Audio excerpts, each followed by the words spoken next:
सबसे पहले तो दोस्तों आप ये समझ ले कि मूविंग एवरेज जो होते हैं तो ये आपका जो सिंपल मूविंग एवरेज होता है या तो उसके बाद में जो एक्सपोनेंशियल मूविंग एवरेज होता है उसके बाद में जो होता है तो वो आप किसी भी मूविंग एवरेज में जाएंगे तो सब थोड़ा बहुत डिफरेंस अगर देखेंगे उसके वैल्यू में तो वो ऑलमोस्ट जो है तो सभी एक ही तरह का उनका वर्क होता है। तो यहाँ पे अगर देखेंगे सबसे पहले मान लो क्या होता है कि मूविंग एवरेज के बेस पे आप जो है तो कैसे ट्रेड करेंगे और उसके बेस पे आपको जो है तो कैसे पता चलेगा कि प्राइस जो है तो वो एक तो ऊपर जाने वाला है या तो नीचे जाने वाला है, ये कैसे समझेगा। तो उसके लिए बेसिक आपको ये पता होना चाहिए कि मान लो यहाँ पर आपको जो ये ब्लू लाइन दिखाई दे रही है ये आप समझ ले कि ये जो है तो ये मूविंग एवरेज की लाइन है। अब यहाँ पे अगर देखेंगे कॉमन जो मूविंग एवरेज इस्तेमाल किए जाते हैं तो वो कौन से होते हैं, वो होता है 20। अब 20, 50 या तो 200 या तो कोई 7 भी करता है या तो 5 करता है या तो 7 भी करता है। लेकिन आपको ये समझना जरूरी है कि ये जो 25 ये जो होता है तो ये क्या है। पहले तो आपको मैं बता देता हूँ, ये जो 20 होता है या तो 5 होता है तो ये उसकी वैल्यू है। ये कोई ऐसा 5 EMA या तो 20 EMA ये कोई इंडिकेटर नहीं है, ये उसकी वैल्यू है। तो इसको पहले तो आपने ध्यान में देना है। वो कैसे प्लॉट करना है, उसका कैसे वैल्यू चेंज करना है, ये भी मैं आपको बता देता हूँ।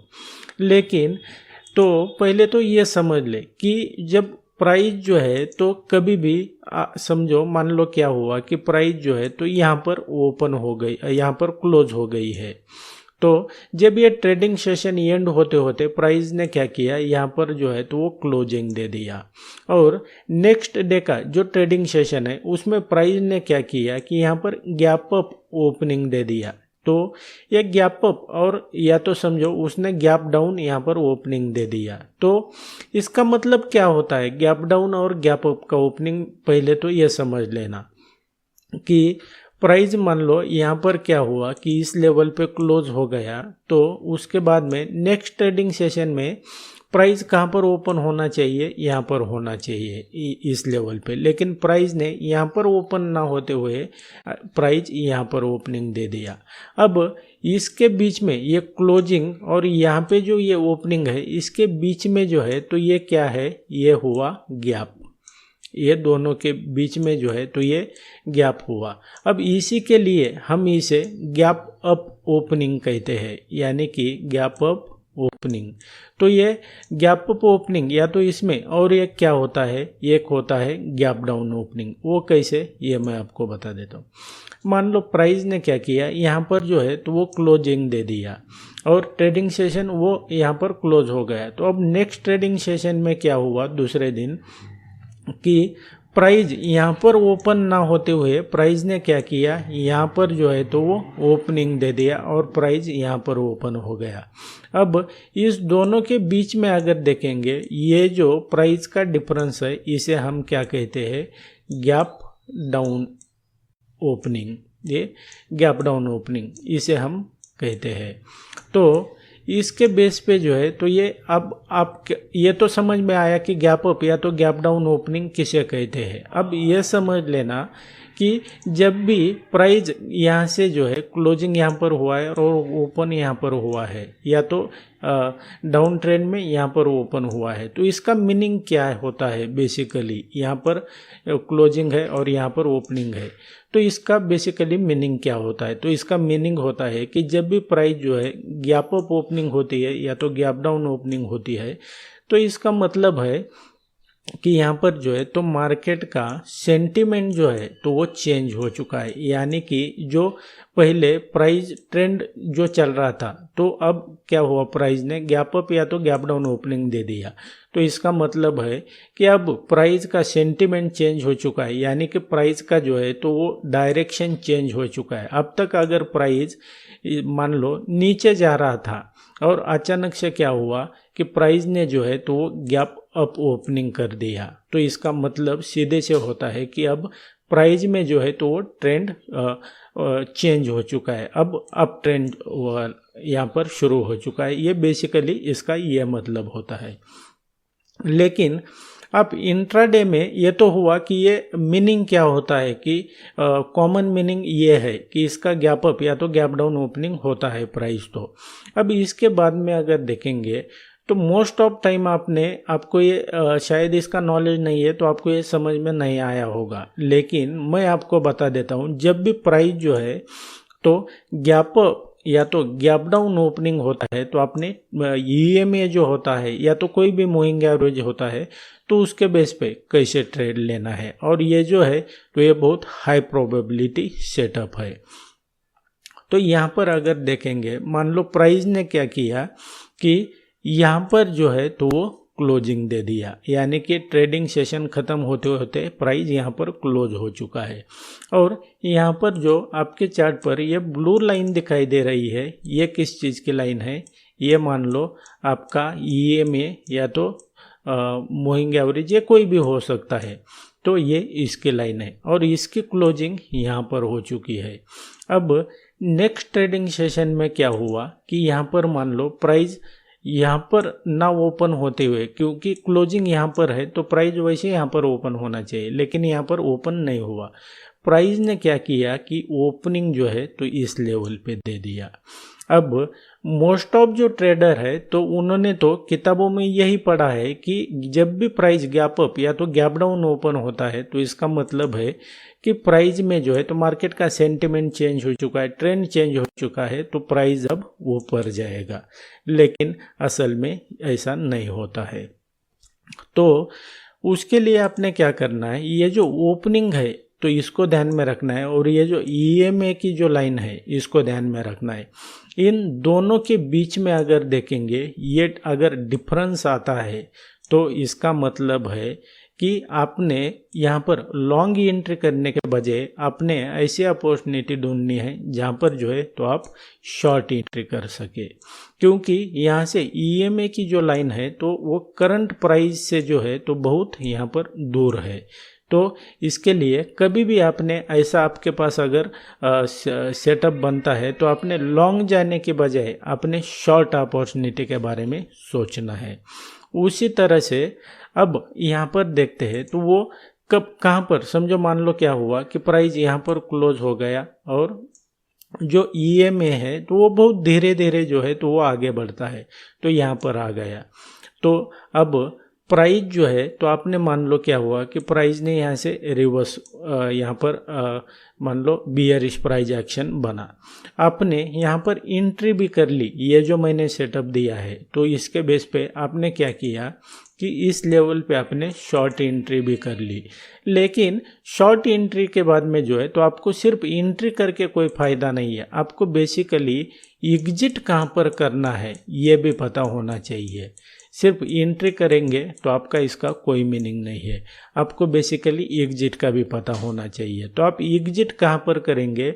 आप एग्जिट करेंगे जब ये मूविंग एवरेज की लाइन इस तरह से आएगी और ये जो करंट प्राइस है तो ये इसके पास आएगा, तब आप यहाँ पर जो है तो आपका प्रॉफिट यहाँ पर बुक कर सकते हैं। ये मैं आपको बता देता हूँ, आपकी सिर्फ परफेक्ट एंट्री होके कोई मतलब नहीं है। आपको अगर एग्जिट का पता नहीं है तो आपका जो प्रॉफिटेबल जो ट्रेड है, जो प्रॉफिट में चल रहा है, तो वो भी लूजिंग ट्रेड में जो है तो वो बहुत आसानी से वो कन्वर्ट हो जाएगा। इसके मैं आपको कुछ प्रैक्टिकल एग्जांपल भी बताता हूँ। लेकिन अब मान लो इसका मैं आपको बियरिश, जब प्राइस जो है तो गैप डाउन ओपनिंग होती है तो तब क्या करना है ये भी मैं आपको बता देता हूँ। मान लो प्राइस ने क्या किया, यहाँ पर क्लोजिंग दे दिया और ईएमए या तो मूविंग एवरेज यहाँ पर क्लोजिंग दे देगा ये लाइन। तो इस सिचुएशन में प्राइस ने क्या किया, यहाँ पर ओपन होने के बजाय यहाँ पर ओपन हो गया। तो आप सोचेंगे कि अब ये तो मार्केट जो है तो ये सेंटिमेंट इसका चेंज हो चुका है, प्राइस जो है तो वो डाउन ट्रेंड में जाने वाला है।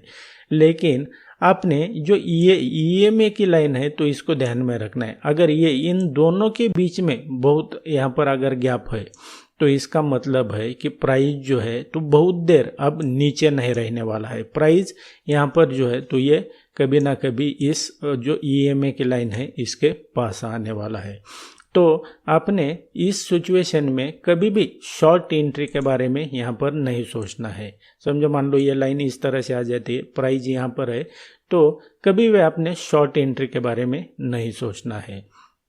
आपने यहाँ पर लॉन्ग अपॉर्चुनिटी के बारे में आपने यहाँ पर आप डिसीजन ले सकते हैं। और यहाँ पर जब प्राइस एक्शन आपको बुलिश दिखाई देगा तो आपने क्या करना है कि इस लेवल से जो है तो यहाँ पर आपकी क्या हो जाएगी, वो आपकी लॉन्ग एंट्री हो जाएगी इस लेवल पे। तो आपकी मान लो यहाँ पर लॉन्ग एंट्री हो गई यानी कि बाय कर लिया। अब आपका एग्जिट जो है तो जो EMA की लाइन है यहाँ पर आ जाएगा।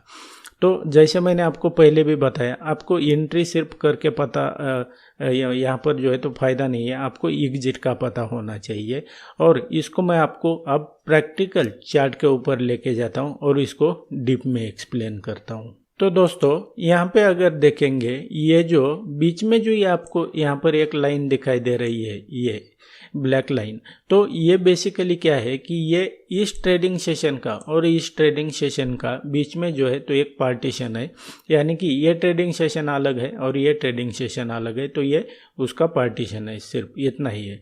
तो अब यहाँ पर देखेंगे तो प्राइस जो है तो यहाँ पर क्लोज हुआ है और नेक्स्ट ट्रेडिंग सेशन में क्या हुआ कि प्राइस यहाँ पर ओपन हो गया, लेकिन बहुत ज़्यादा डिफरेंस नहीं है। तो ये जो मैंने आपको सेटअप बताया ये इसके लिए एप्लीकेबल नहीं होगा। अगर बहुत बड़ा गैप अप या तो गैप डाउन देता है तो वो उसी के लिए एप्लीकेबल होगा। ये मैंने इसलिए आपको बताया। अब मैं आपको इसके प्रैक्टिकल कुछ एग्जांपल बताता हूँ। जब प्राइस जो है तो वो गैप अप ओपनिंग होता है या तो गैप डाउन ओपनिंग होता है, तो वो कैसे आपने ट्रेड करना है। तो दोस्तों यहाँ पे अगर देखेंगे ये जो चार्ट है तो ये बैंक निफ्टी का जो है तो 21 नवंबर 2023 का प्रैक्टिकल चार्ट है, ये लेटेस्ट का चार्ट है। यहाँ पे अगर देखेंगे तो ये जो है तो ये प्राइस यहाँ पर क्लोज हुआ है, आपका EMA का लाइन है तो यहाँ पर तब यहाँ पर चल रहा था।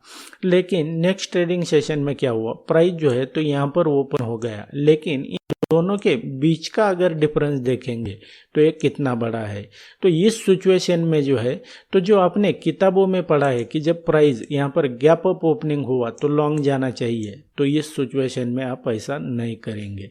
आपने इसके रिगार्डिंग जो है तो आपने ये लाइन को ध्यान में रखना है कि जो EMA की लाइन है वो कहाँ पर है अभी। अगर दोनों के बीच में जो है तो बहुत बड़ा डिफरेंस है तो आपने लॉन्ग यहाँ पर नहीं जाना है, बल्कि आपने शॉर्ट यहाँ पर अपॉर्चुनिटी के बारे में सोचना है। और आपका जो है तो प्रॉफिट इस कम से कम इस लाइन के जब प्राइस नज़दीक आता है तो यहाँ पर हो जाएगा। तो ये तो हुआ ये के एग्जाम्पल। अब दोस्तों उसी तरह से यहाँ पे अगर देखेंगे ये जो है तो ये 15 नवंबर 2023 का बैंक निफ्टी का चार्ट है। यहाँ पर देखते हैं तो प्राइस यहाँ पर 13 नवंबर को कहाँ पे क्लोज हुआ है, यहाँ पर क्लोज हुआ है। और जो EMA यानी कि मूविंग एवरेज की जो लाइन है तो यहाँ पर क्लोज हुई है। अब नेक्स्ट ट्रेडिंग सेशन में देखेंगे तो प्राइस ओपन कहाँ पे होता है, प्राइस ओपन यहाँ पे होता है। फर्स्ट 5 मिनट की कैंडल यहाँ पे आती है और फाइनली जो है तो वो प्राइस जो है तो क्या करता है, थोड़ा ऊपर जाता है, फिर यहाँ पर क्लोजिंग देता है। तो यहाँ पे अगर देखेंगे तो प्राइस ने क्या किया कि ये जो लाइन है इसके और ये प्राइस के बीच का अगर डिफरेंस देखेंगे तो ये कितना बड़ा है। तो इस सिचुएशन में जो है तो आपने कभी भी लॉन्ग एंट्री जो है तो इसके बारे में नहीं सोचना है। आपने यहाँ पर जो है तो शॉर्ट अपॉर्चुनिटी के बारे में आप जो है तो वो सोच सकते हैं।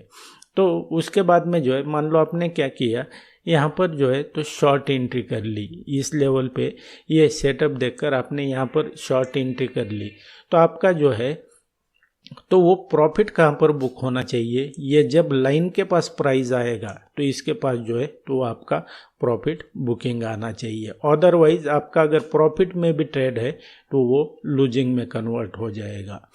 उसके बाद में मैं आपको और एक एग्जांपल बताता हूँ। अब दोस्तों यहाँ पे अगर देखेंगे, ये मैं आपको कोई ऐसा मतलब गिन चुन के यहाँ पर चार्ट नहीं बता रहा हूँ, जो मेरे हाथ में आ रहा है, जो लेटेस्ट का प्राइस एक्शन है, जो लेटेस्ट के चार्ट है, उसी के बारे में मैं आपको दिखा रहा हूँ। यहाँ पे अगर देखते हैं तो ये बैंक निफ्टी का 10 नवंबर 2023 का चार्ट है। अब यहाँ पर प्रीवियस डे का जो ट्रेडिंग सेशन है वो क्लोज यहाँ पर हुआ है, और उसी के कंपेयर में जो मूविंग एवरेज की लाइन है तो यहाँ पर क्लोज हुई है। और जब अब यहाँ पर 10 नवंबर को जो है तो प्राइस कहाँ पर ओपन होता है, प्राइस ओपन होता है यहाँ पर। अब इस दोनों के बीच का डिफरेंस अगर देखेंगे तो ये बहुत बड़ा है। ये जो गैप है तो इसी को हम गैप डाउन ओपनिंग कहते हैं। तो ये जो गैप है तो वो बहुत बड़ा है। अब यहाँ पर जो है तो जो किताबी भाषा है तो इसको देखकर आपने कभी भी शॉर्ट एंट्री यहाँ पर नहीं लेनी है, आपने लॉन्ग एंट्री के बारे में यहाँ पर आपने सोचना है। मान लो आपने क्या किया कि जो ये सेटअप है तो इसको मैंने आपको बताने के बाद में आपने मान लो यहाँ पर कहीं पे भी यहाँ पर समझो लॉन्ग एंट्री ले ली, तो आपकी जो प्रॉफिट बुकिंग है तो वो मिनिमम यहाँ पर, मतलब आपको ज़्यादा अगर कोई झंझट नहीं चाहिए तो आपने कहाँ पर करना है, ये जो EMA की लाइन है प्राइस जब यहाँ पर आता है तो आपकी यहाँ पर वो प्रॉफिट बुकिंग होनी चाहिए। आप अगर इसको डीप में सीखना चाहते हैं तो आप मेरे कोर्स को भी ज्वाइन कर सकते हैं। यानी कि मार्केट में अगर आपको सस्टेन करना है, यहाँ पर अगर प्रॉफिटेबल ट्रेडर बनना है तो आपको जो है तो प्राइस एक्शन के बारे में पता होना चाहिए कि प्राइस एक्शन क्या होता है, मैं कौन से इंडिकेटर फॉलो करता हूँ, मैं जो मेरा ट्रेडिंग सेटअप है ये पूरा पैकेज है। और आप इसको सीखना चाहते हैं तो वीडियो के डिस्क्रिप्शन में मेरे कोर्स का जो है तो वो लिंक दिया हुआ है, उसके ऊपर क्लिक करके आप इसकी डिटेल चेक कर सकते हैं। और मेरा व्हाट्सएप नंबर और ईमेल आईडी दिया हुआ है, उसके ऊपर आप मुझे मैसेज कर सकते हैं। आपने वीडियो यहाँ तक देखा, इसके लिए आपका बहुत बहुत धन्यवाद।